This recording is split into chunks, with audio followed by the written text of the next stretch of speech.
25 जून 1975, एक डेट जिसने हमेशा के लिए इंडियन डेमोक्रेसी की दिशा ही बदल दी। 21 महीनों के लिए पूरा देश खामोश हो गया, फंडामेंटल राइट सस्पेंड कर दिए गए, मीडिया पर रोक लगा दी गई और लगभग 1 लाख लोगों को बिना ट्रायल के ही जेल में डाल दिया गया। इसे इंडियन डेमोक्रेसी का ब्लैक स्पॉट कहा जाता है। लेकिन ये सब हुआ कैसे और क्यों? नेशनल इमरजेंसी वो पीरियड होता है जब गवर्नमेंट सिटीजन्स के फंडामेंटल राइट्स को टेम्परेरीली रेस्ट्रिक्ट कर सकती है और पावर को सेंट्रलाइज कर सकती है, जिससे सेंट्रल गवर्नमेंट की अथॉरिटी काफ़ी बढ़ जाती है। ये लिटरली ऐसा होता है जैसे एक डेमोक्रेटिक गवर्नमेंट पूरी तरह से ऑटोक्रेटिक या डिक्टेटरशिप में बदल गई हो, और ये सब कॉन्स्टिट्यूशनली पॉसिबल है अंडर आर्टिकल 352। आर्टिकल 352 के अकॉर्डिंग प्रेसिडेंट, प्राइम मिनिस्टर और काउंसिल ऑफ मिनिस्टर के एडवाइस पे इमरजेंसी डिक्लेयर कर सकते हैं अगर इंडिया की सिक्योरिटी, वॉर, एक्सटर्नल एग्रेशन और आर्म्ड रेबेलियन मतलब इंटरनल डिस्टर्बेंस की वजह से खतरे में हो। लेकिन 1975 फर्स्ट टाइम नहीं था जब इंडिया में इमरजेंसी डिक्लेयर की गई हो। इससे पहले भी इंडिया को 2 बार इमरजेंसी का सामना करना पड़ा था। फर्स्ट टाइम 1962 में देन प्रेसिडेंट सर्वपल्ली राधाकृष्णन ने जवाहरलाल नेहरू के एडवाइस पे इंडो चाइना वॉर के कारण नेशनल इमरजेंसी डिक्लेयर की थी। इस इमरजेंसी के दौरान गवर्नमेंट ने अपनी पावर बढ़ाने के लिए सेंसरशिप इम्पोज की, फंडामेंटल राइट सस्पेंड कर दिए गए, किसी को भी बिना ट्रायल के ही डिटेन किया जा सकता था और the defence of India act 1962 enact किया गया, जिससे स्टेट के पास और एक्सटेंसिव पावर आ गए। हालांकि ये वॉर 1 महीने में ही ख़त्म हो गया, लेकिन ये इमरजेंसी 6 साल से ज़्यादा समय तक चला और इसे ऑफिशियली 10 जनवरी 1968 को हटाया गया। सेकेंड इमरजेंसी 1971 में देन प्रेसिडेंट वीवी गिरी ने डिक्लेयर किया था प्राइम मिनिस्टर इंदिरा गांधी के एडवाइस पे इंडो पाकिस्तान वॉर के कारण। ये वॉर 3 दिसंबर 1971 में स्टार्ट हुआ था और ये तब तक चला जब तक ईस्ट पाकिस्तान को आज़ादी नहीं मिल गई। ये वॉर 13 डेज़ तक चला, पर इस इमरजेंसी को 21 मार्च 1977 को ऑफिशियली हटाया गया था, मतलब ऑलमोस्ट 6 साल बाद। और 25 जून 1975 को देन प्रेसिडेंट फ़खरुद्दीन अली अहमद ने थर्ड इमरजेंसी डिक्लेयर कर दी थी प्राइम मिनिस्टर इंदिरा गांधी के एडवाइस पे, जब सेकेंड इमरजेंसी तब भी एक्टिव था। लेकिन ये थर्ड इमरजेंसी पहले दोनों इमरजेंसी से बिल्कुल अलग था, क्योंकि पहले दोनों इमरजेंसी एक्सटर्नल एग्रेशन के बेसिस पे डिक्लेयर की गई थी, मतलब उस टाइम इंडिया का चाइना और पाकिस्तान के साथ वॉर चल रहा था। इसीलिए इन दोनों नेशनल इमरजेंसीज़ का इंडिया के आम आदमी के डेली लाइफ पे इतना ज़्यादा प्रभाव नहीं पड़ा था और इनका मेन एम वॉर एफर्ट्स को मोबिलाइज़ करना था। लेकिन इसके विपरीत थर्ड इमरजेंसी इंटरनल डिस्टर्बेंस के बेसिस पे डिक्लेयर की गई, जिसकी वजह से सिविलियंस के लाइफ पे इसका मेजर इम्पैक्ट पड़ा। इंदिरा गांधी पावर में आई 1966 में लाल बहादुर शास्त्री के सडन डेथ की वजह से। इससे पहले जब लाल बहादुर शास्त्री इंडिया के प्राइम मिनिस्टर थे, तब इंदिरा गांधी उनके सरकार में इंफॉर्मेशन एंड ब्रॉडकास्टिंग मिनिस्टर थी। लाल बहादुर शास्त्री 11 जनवरी 1966 को 1965 के इंडो पाकिस्तान वॉर को ख़त्म करने के लिए ताशकंद डिक्लेरेशन पर साइन करने ताशकंद गए थे। लेकिन इस डिक्लेरेशन को साइन करने के कुछ टाइम बाद ही रात के लगभग 1:30 बजे ताशकंद में उनकी मृत्यु हो गई। लाल बहादुर शास्त्री के डेथ के बाद कांग्रेस के पावरफुल लीडर्स, जिन्हें सिंडिकेट के नाम से जाना जाता था, उन्होंने इंदिरा गांधी को इस पोजीशन के लिए चुना। उन्होंने इंदिरा गांधी को सपोर्ट किया क्योंकि वो उन्हें गूंगी गुड़िया मतलब डम डॉल समझते थे, जो एक कमज़ोर और इनएक्सपीरियंस्ड पर्सन है, जो हमेशा उनके सपोर्ट पर डिपेंडेंट रहेगी और वो उन्हें पपेट की तरह यूज़ कर पाएंगे, मतलब उन्हें ईजिली मैनिपुलेट और कंट्रोल कर पाएंगे। लेकिन इंदिरा गांधी ने कई मौक़ों पर सिंडिकेट मेंबर्स को गलत साबित किया और उनके विल के अगेंस्ट जाकर डिसीज़न लिया। 1969 में सिंडिकेट मेंबर्स को इग्नोर करते हुए इंदिरा गांधी ने 14 मेजर प्राइवेट बैंक्स को नेशनलाइज कर दिया। जब syndicate members including then finance minister Morarji Desai ने इसका विरोध किया, तो उन्होंने मोरारजी देसाई से फाइनेंस पोर्टफोलियो ले लिया और उन्हें as a deputy prime minister के रूप में काम करने के लिए कहा और फाइनेंस पोर्टफोलियो अपने अंडर ले ली। इसके बाद तत्कालीन प्रेसिडेंट डॉक्टर जाकिर हुसैन के डेथ के बाद सिंडिकेट मेंबर्स ने नीलम संजीवा रेड्डी को प्रेसिडेंशियल इलेक्शन के लिए कांग्रेस की तरफ से ऑफिशियल कैंडिडेट के रूप में नॉमिनेट किया था।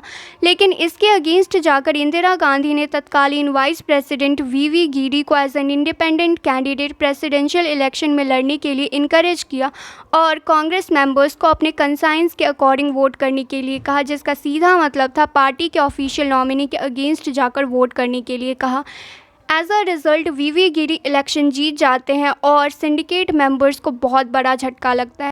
इसके रिस्पॉन्स में ग्रॉस एंड डिसिप्लिन और पार्टी लीडरशिप को डिसऑबे करने की वजह से इंदिरा गांधी को कांग्रेस पार्टी से ही निकाल दिया जाता है। लेकिन ऐसा करने से कांग्रेस पार्टी ही दो हिस्सों में बंट जाती है और एक बनती है सिंडिकेट की कांग्रेस ओ और दूसरी बनती है इंदिरा गांधी की कांग्रेस आर। कांग्रेस पार्टी के स्प्लिट के बाद majority of sitting MPs Indira Gandhi की कांग्रेस आर में आ गए, जिसकी वजह से उन्हें एज अ प्राइम मिनिस्टर काम करते रहने का मौका मिला। हालांकि शुरुआत में माइनॉरिटी गवर्नमेंट थी। इसके अलावा इंदिरा गांधी ने 1971 में 26th अमेंडमेंट के थ्रू प्रीवी पोस्ट को अबॉलिश कर दिया। प्रीवी पोस्ट एक ऐसा पेमेंट था जो उन रूलर्स को दिया जाता था जिन्होंने इंडिपेंडेंस के बाद अपने स्टेट्स को इंडियन यूनियन में इंटीग्रेट किया था। इस अमेंडमेंट के बाद फॉर्मर रूलर्स के टाइटल्स और प्रिविलेजेस को भी अबॉलिश कर दिया गया था और सेम ईयर इंदिरा गांधी ने अपना क्रूशल पॉलिटिकल और military support Bangladesh liberation war को दिया, जो आगे चलकर इंडो पाकिस्तान वॉर ऑफ 1971 में बदल गया। इस वॉर में इंडियन मिलिट्री ने डिसिसिव रोल प्ले किया, जिसकी वजह से पाकिस्तान को सरेंडर करना पड़ा और एक नए देश बांग्लादेश का निर्माण हुआ। इंदिरा गांधी ने मेजर नेशनल और इंटरनेशनल क्राइसिस में खासकर 1971 में पाकिस्तान के साथ हुए युद्ध में बोल्ड पॉलिटिकल डिसीजंस और डेसिसिव लीडरशिप के जरिए अपनी इमेज गूंगी गुड़िया से इंडिया की आयरन लेडी के रूप में बदल ली और इसीलिए अपनी गवर्नमेंट को एक स्ट्रॉन्ग इंडिपेंडेंट मैंडेट दिलवाने के लिए उन्होंने 1972 में होने वाले जनरल इलेक्शंस को 1971 में ही करवाने का फैसला लिया, क्योंकि उनके अकॉर्डिंग ये बिल्कुल परफेक्ट टाइम था ऐसा करने के लिए। 1971 के जनरल इलेक्शंस में कांग्रेस को लैंडस्लाइड विक्ट्री मिली और कांग्रेस ने 518 में से 352 सीट्स जीती। इंदिरा गांधी उत्तर प्रदेश के रायबरेली कॉन्स्टिट्यूएंसी से चुनाव लड़ी और अपने ओपोनेंट राजनारायण को 1,10,000 वोट से हरा दिया। बट राजनारायण ने इलाहाबाद हाई कोर्ट में एक इलेक्शन पिटीशन फाइल कर दी, उनकी विक्ट्री को चैलेंज करते हुए और इलेक्टोरल माल प्रैक्टिसेस का आरोप लगाते हुए। Election petition directly high court में फाइल की जा सकती है किसी भी पर्टिकुलर कैंडिडेट के इलेक्शन को क्रॉस एग्जामिन करने के लिए और इसे रिजल्ट डिक्लेयर होने के 45 डेज़ के अंदर ही फाइल करना पड़ता है। 1971 वो साल भी था जब इंडो पाकिस्तान वॉर हुई थी, जिसका इंडियन इकोनॉमी पे बहुत बड़ा नेगेटिव इम्पैक्ट पड़ा था। इकोनॉमिक ग्रोथ और इंडस्ट्रियल प्रोडक्शन में भारी गिरावट आई थी, महंगाई बढ़ी और एसेंशियल कमोडिटीज़ के प्राइसेस तेज़ी से बढ़े। इसी बीच कांग्रेस के अंदर अब करप्शन भी देखने को मिल रहा था। 1974 में गुजरात के चीफ मिनिस्टर थे चीमन भाई पटेल। उन्हें प्रोटेस्टर्स ने चीमन चोर कहकर पुकारा था, क्योंकि उन पर वाइड स्प्रेड करप्शन के एलिगेशन लगे थे। State severe economic crisis face कर रहा था और आवश्यक वस्तुएं पर्टिकुलरली खाने पकाने का तेल और खाने के प्राइसेस बहुत ज़्यादा थे। ये प्रोटेस्ट इनिशियली स्टूडेंट्स के द्वारा स्टार्ट किया गया था कॉलेज में फीस में बढ़ोतरी की वजह से, लेकिन जल्द ही ये मूवमेंट एसेंशियल कमोडिटीज़ की हाई प्राइसेस और करप्शन के अगेंस्ट वाइड स्प्रेड डेमोन्स्ट्रेशन में बदल गया। इस आंदोलन को नवनिर्माण मूवमेंट कहा गया और इस आंदोलन में प्रोटेस्टर्स ने पीसफुल मार्च से लेकर वायलेंट क्लैशेस सबका सहारा लिया। सड़कें और रेलवे ट्रैक्स जाम की गई, बसें जलाई गई, स्टेट वाइड स्ट्राइक्स हुई, पब्लिक और प्राइवेट प्रॉपर्टीज़ को नुकसान पहुंचाया गया, पुलिस पर भी हमला किया गया और रात में स्टील की प्लेट्स पे बेलन पटका जाता था ताकि कांस्टेंट डिस्टर्बेंस क्रिएट किया जा सके। प्रोटेस्टर्स के मेन डिमांड्स थे चीफ मिनिस्टर रिज़ाइन करे, स्टेट लेजिस्लेटिव असेंबली को डिसॉल्व किया जाए और फ्रेश इलेक्शंस हो। प्रोटेस्ट के प्रेशर में इंदिरा गांधी ने चीमन भाई पटेल को रिज़ाइन करने के लिए कहा और उन्होंने स्टेट गवर्नमेंट डिसॉल्व कर दी। सेम ईयर बिहार में भी स्टूडेंट्स के द्वारा प्रोटेस्ट स्टार्ट हुआ और इसे लीड कर रहे थे JP नारायण। ये करप्शन और मिसरूल के अगेंस्ट स्टूडेंट्स का एक नॉन वायलेंट प्रोटेस्ट था, जो आगे चलकर इंदिरा गांधी के अगेंस्ट टोटल रिवॉल्यूशन मतलब संपूर्ण क्रांति के नेशनल कैंपेन में चेंज हो गया। और इनिशियली इनका भी डिमांड था कि बिहार गवर्नमेंट को डिसॉल्व कर दिया जाए। इसके बाद 17 लाख से ज़्यादा रेलवे एम्प्लॉयज़ 8 मई 1974 को स्ट्राइक पे चले गए, जो 20 दिनों तक चला और इसे लीड कर रहे थे जॉर्ज फर्नांडिस। ये स्ट्राइक वर्कर्स के लिए बेटर वेजेस और बेटर वर्किंग कंडीशन डिमांड करने के लिए हुई थी और 17 लाख से ज़्यादा लोगों के एक साथ स्ट्राइक करने की वजह से ये उस टाइम का लार्जेस्ट इंडस्ट्रियल स्ट्राइक बन गया। लेकिन इन सब प्रोटेस्ट के बावजूद इंदिरा गांधी ने बिहार गवर्नमेंट को डिसॉल्व नहीं किया जैसा उन्होंने गुजरात में किया था और कहा यह ऑपोजिशन की कॉन्स्पिरेसी है देश को डिस्टेबलाइज करने के लिए और ये देश की यूनिटी, सिक्योरिटी और इकोनॉमी के लिए बहुत बड़ा खतरा है। बट प्रोटेस्ट जारी रहे। इस टाइम इंडिया में high inflation, unemployment, constant strikes, protest और गवर्नमेंट पे करप्शन के एलिगेशन ये सब चल रहा था और सिचुएशन तब ब्रेकिंग पॉइंट पे पहुंच गई जब इलाहाबाद हाईकोर्ट ने जून 1975 में प्राइम मिनिस्टर इंदिरा गांधी को इलेक्टोरल माल प्रैक्टिसेस का दोषी पाया। राजनारायण ने 24 अप्रैल 1971 को इंदिरा गांधी के खिलाफ इलाहाबाद हाईकोर्ट में पिटीशन फाइल की थी और उसमें उन्होंने इंदिरा गांधी पे बहुत सारे एलिगेशंस लगाए थे। But most of the allegations को इलाहाबाद हाईकोर्ट ने खारिज कर दिया, लेकिन उन्हें 2 केसेस में गिल्टी पाया गया था। फर्स्ट, गवर्नमेंट ऑफिशियल्स का यूज़ अपने रैलियों के लिए स्टेज, लाउड स्पीकर्स और सिक्योरिटी फोर्सेस को अरेंज करने के लिए किया गया था। एंड सेकंड, यशपाल कपूर जो कि एक गवर्नमेंट ऑफिशियल थे, उन्हें अपने इलेक्शन एजेंट की तरह यूज़ करना। यशपाल कपूर जो कि प्राइम मिनिस्टर के सेक्रेटरीट में गवर्नमेंट एम्प्लॉय थे, उन्हें 1971 की जनरल इलेक्शन में इलेक्शन रिलेटेड कामों के लिए यूज़ किया गया। हालांकि उन्होंने अपना रेजिग्नेशन 13 जनवरी 1971 को सबमिट किया था और उसके अगले दिन ही उनका रेजिग्नेशन एक्सेप्ट भी हो गया था। लेकिन क्योंकि वो प्राइम मिनिस्टर के सेक्रेटरीट में स्पेशल ड्यूटी पे थे तो उन्हें उनका भी अप्रूवल चाहिए था और उनका अप्रूवल आया 25 जनवरी 1971 को और ऑफिशियल गैजेट में भी तभी पब्लिश किया गया था। इसीलिए इलाहाबाद हाईकोर्ट ने फाइनली ये फैसला सुनाया कि रेजिग्नेशन तभी कारगर होगा जब वो ऑफिशियल गैजेट में पब्लिश किया गया था, मतलब 25 जनवरी 1971 को। और क्योंकि इससे पहले ही उन्होंने 7 और 19 जनवरी को इलेक्शन स्पीचेस डिलीवर की थी, इसीलिए representation of the people act के तहत इसे करप्ट प्रैक्टिस माना गया था। इस केस में इलाहाबाद हाईकोर्ट ने 12 जून 1975 को फाइनल जजमेंट सुनाया था और इंदिरा गांधी के लोकसभा सीट को नल एंड वॉइड डिक्लेयर कर दिया गया था। 6 साल के लिए उनके पब्लिक ऑफिस होल्ड करने पर बैन लगा दी गई थी और उनके वोटिंग राइट्स भी छीन लिए गए थे। इसके बाद इंदिरा गांधी सुप्रीम कोर्ट गई। बाद में सुप्रीम कोर्ट ने 24 जून 1975 को उन्हें अगले हियरिंग तक प्राइम मिनिस्टर बने रहने की परमिशन दी थी, लेकिन उनके वोटिंग राइट्स और दूसरे प्रिविलेजेस जैसे कि पार्लियामेंट्री प्रोसीडिंग में पार्टिसिपेट करने पर रोक लगा दिया गया था। इस ऑर्डर के बाद प्रोटेस्ट की इंटेंसिटी और भी ज़्यादा बढ़ गई। कुछ कांग्रेस मेंबर्स भी सड़कों पर चले गए इंदिरा गांधी के फेवर में प्रोटेस्ट करने के लिए। जयप्रकाश नारायण ने अपने संपूर्ण क्रांति आंदोलन को और तेज कर दिया और इसे सिविल डिसोबीडियंस का नाम दिया गया। इंदिरा गांधी के रेजिग्नेशन की डिमांड की गई। उन्होंने स्टूडेंट्स को गवर्नमेंट के अगेंस्ट प्रोटेस्ट करने के लिए कहा। सिविलियन से कहा कि वो पुलिस को डिसोबे करे और पुलिस और आर्म्ड फोर्सेस से गवर्नमेंट के इलीगल ऑर्डर्स को अपोज करने के लिए कहा। इंदिरा गांधी जानती थी कि वो अभी प्राइम मिनिस्टर बनी रह सकती है, लेकिन वो केवल एक स्टे ऑर्डर था और अगर फ्यूचर में वो केस हार जाती है तो उन्हें प्राइम मिनिस्टर की पोजीशन छोड़नी पड़ेगी। इसीलिए उन्होंने जल्दी में एक प्लेन वाइट पेपर पे ही, ना कि किसी ऑफिशियल गवर्नमेंट लेटर हेड पे, देन प्रेसिडेंट फखरुद्दीन अली अहमद को इमरजेंसी डिक्लेयर करने की सलाह दी और इसके बारे में पार्लियामेंट में कोई डिस्कशन नहीं हुई थी।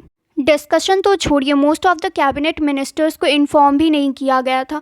उन्हें इसके बारे में अनाउंसमेंट होने से कुछ टाइम पहले पता ही चला और तत्कालीन प्रेसिडेंट फखरुद्दीन अली अहमद ने 25 जून 1975 को आधी रात को आर्टिकल 352 के अंदर इंटरनल डिस्टर्बेंस का हवाला देते हुए इमरजेंसी डिक्लेयर कर दिया।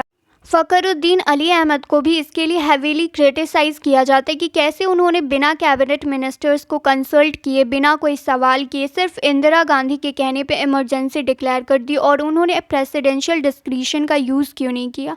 इसके बाद न्यूज़पेपर प्रिंट करने वाले प्रेसेस की इलेक्ट्रिसिटी उस रात कट कर दी जाती है ताकि अगले दिन कोई न्यूज़पेपर प्रिंट न हो पाए।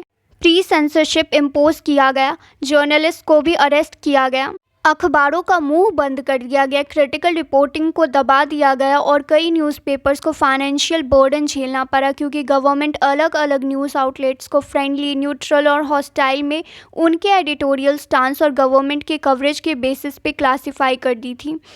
न्यूज़पेपर्स ने भी इसके खिलाफ प्रोटेस्ट करने के लिए एडिटोरियल्स की जगह खाली स्पेस पब्लिश करना स्टार्ट किया। कुछ ही घंटों के अंदर मेजर अपोजिशन पॉलिटिकल लीडर्स जैसे कि जयप्रकाश नारायण, अटल बिहारी वाजपेयी, LK आडवाणी, मोरारजी देसाई और जॉर्ज फर्नांडिस को अरेस्ट कर लिया गया और अगले ही दिन इंदिरा गांधी रेडियो पे अनाउंस करती हैं, राष्ट्रपति जी ने आपातकाल की घोषणा की है। इससे आतंकित होने का कोई कारण नहीं है। और यहीं से darkest period of Indian democracy की शुरुआत होती है। लोगों के फंडामेंटल राइट्स छीन लिए गए और 1 लाख से भी ज़्यादा इनोसेंट लोगों को बिना ट्रायल के ही जेल में डाल दिया गया। कई ऑपोजिशन लीडर्स, एक्टिविस्ट और जर्नलिस्ट अंडरग्राउंड हो गए और 1976 में होने वाले जनरल इलेक्शन डिले हो गए। आरएसएस और जमाते इस्लामी जैसे ऑर्गेनाइजेशन को नेशनल सिक्योरिटी और पब्लिक ऑर्डर के लिए थ्रेट बताकर बैन कर दिया गया। और तो और कई कांग्रेस लीडर्स जो इमरजेंसी और इंदिरा गांधी के अगेंस्ट बोल रहे थे, उन्हें भी पार्टी से रिज़ाइन करवा दिया गया और अरेस्ट कर लिया गया। बट जो सबसे भयानक चीज़ इस पीरियड में हुए थे वो थे ज़बरदस्ती के सोशल प्रोग्राम्स। फर्स्ट था फोर्स्ड मास स्टरलाइजेशन प्रोग्राम, जिसे इंदिरा गांधी के बेटे संजय गांधी के द्वारा स्टार्ट किया गया था। इंडिया के पॉपुलेशन ग्रोथ को कंट्रोल करने के लिए गवर्नमेंट लोगों को फोर्सफुली और बहुत ही अनसेफ और अनहाइजीनिक तरीके से स्टरलाइज करवा देती थी। उस टाइम गवर्नमेंट ने नेशन वाइड कई स्टरलाइजेशन कैंप लगाए थे, जहां टीचर्स और गवर्नमेंट ऑफिशियल्स को टारगेट दिया जाता था कि उन्हें कैसे भी करके इतने लोगों को स्टरलाइज करवाना है। इसीलिए वो अपना टारगेट अचीव करने के लिए किसी को भी स्टरलाइज करवा देते थे, इररिस्पेक्टिव ऑफ द फैक्ट कि वो मैन है, वुमेन है, यंग है, ओल्ड है, मैरिड है या अनमैरिड है। उन्हें उनके घर, रेलवे स्टेशन, फार्म, रोड कहीं से भी उठा लिया जाता था और स्टरलाइजेशन कैंप ले जाया जाता था। 81 लाख पीपल को 1 साल में स्टरलाइज करवा दिया गया और बहुत सारे लोग इस इनह्यूमन प्रैक्टिस में मारे गए। एंड सेकंड था स्लम डिमोलिशन, और इसे भी संजय गांधी ने इनिशिएट किया था शहरों के ब्यूटिफिकेशन के लिए। इस प्रोग्राम के अंदर अनऑथराइज्ड झुग्गी, झोपड़ी और झोपड़पट्टियों को हटाया गया था, खासकर पुरानी दिल्ली में। फोर्स्ड डिस्प्लेसमेंट, लाइवलीहुड का लॉस, पुलिस की ब्रुटैलिटी और इनएडिक्वेट रिकंस्ट्रक्शन की वजह से गरीब लोगों को बहुत बुरी तरीके से इसने अफेक्ट किया था। जनवरी 1977 में जनरल इलेक्शन के अनाउंसमेंट के बाद 21 मार्च 1977 को फाइनली इमरजेंसी को ऑफिशियली हटाया गया। 21 महीनों के लंबे ड्यूरेशन के बाद 1977 के इलेक्शन में इंदिरा गांधी और उनके बेटे संजय गांधी दोनों ही बहुत ही बुरी तरीके से हार जाते और जनता पार्टी को लैंडस्लाइड विक्ट्री मिली। इंडिया में पहली बार नॉन कांग्रेस गवर्नमेंट बनी और मोरारजी देसाई इंडिया के फर्स्ट नॉन कांग्रेस पीएम बने।